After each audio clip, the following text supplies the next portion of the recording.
I'm going to do a short video on my Mosin M44 Nagant modifications, and if you're going to do modifications on this thing, be very careful. I'm going to leave a link to a channel called Pan Roberczyk. He's in Poland, who did a trigger modification, and I would look at this one and just listen to what he says. So first of all, you can see that this is the old stock. It's a laminated, very heavy, but a really pretty stock, so I'm keeping that one. But I put on an aftermarket stock.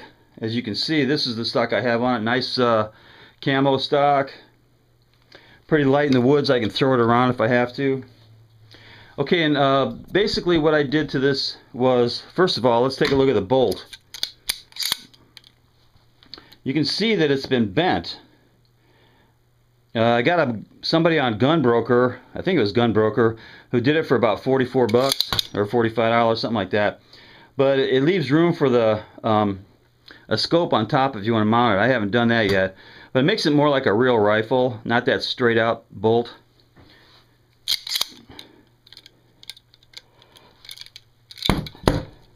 Okay, and the second thing I did was a trigger job.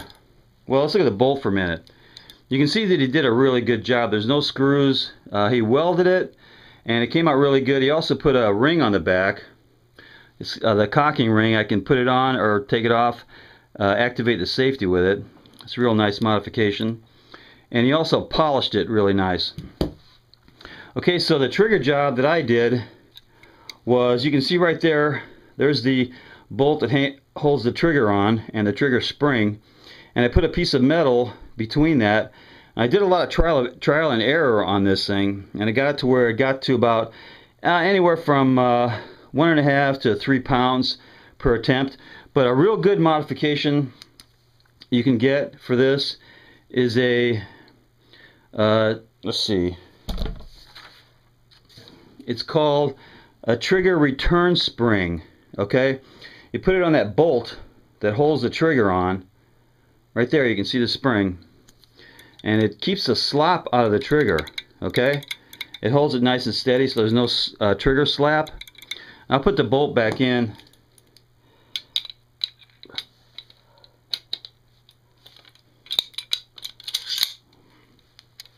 Okay, you can see with the bolt back in, there's some slack. There's always been slack in these Mosins, but that spring holds it tight. Okay, there's the bolt closed. There's still quite a bit of slop in there, but that spring, like I said, is a really good modification. It keeps it tight. Now I'm going to try out the trigger pull with trigger scale, and it's a Lyman trigger pull scale. It's digital, and I'll show you what it is.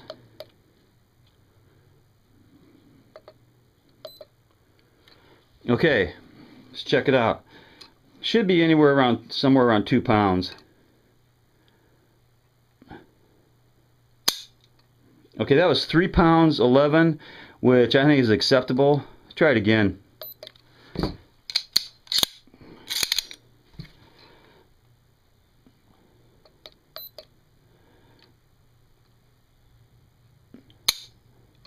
Okay, that was 1 pound 13, so it kind of fluctuates. That trigger kind of fluctuates a little bit. But I like it right around about 2 pounds to 3 pounds. But if you're going to do this, make sure when you add a washer to that, between the bolt that holds this bolt and the spring and the body of the bolt, don't make it too big, because if the bolt pulls or falls out when you're pulling it back, it's way too big. Okay, so make sure it's small enough, or yeah, small enough to let the bolt stay in when you're cocking it. Okay, those are my modifications on the Mosin Nagant. I can try to put it together real fast. That's basically what it looks like.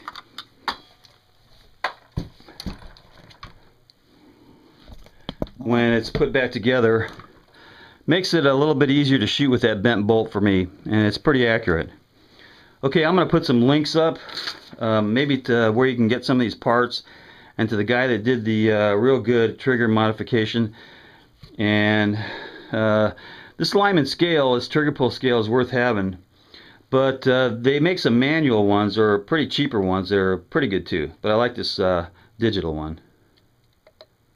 Okay, those are my modifications to my Mosin M44 Nagant.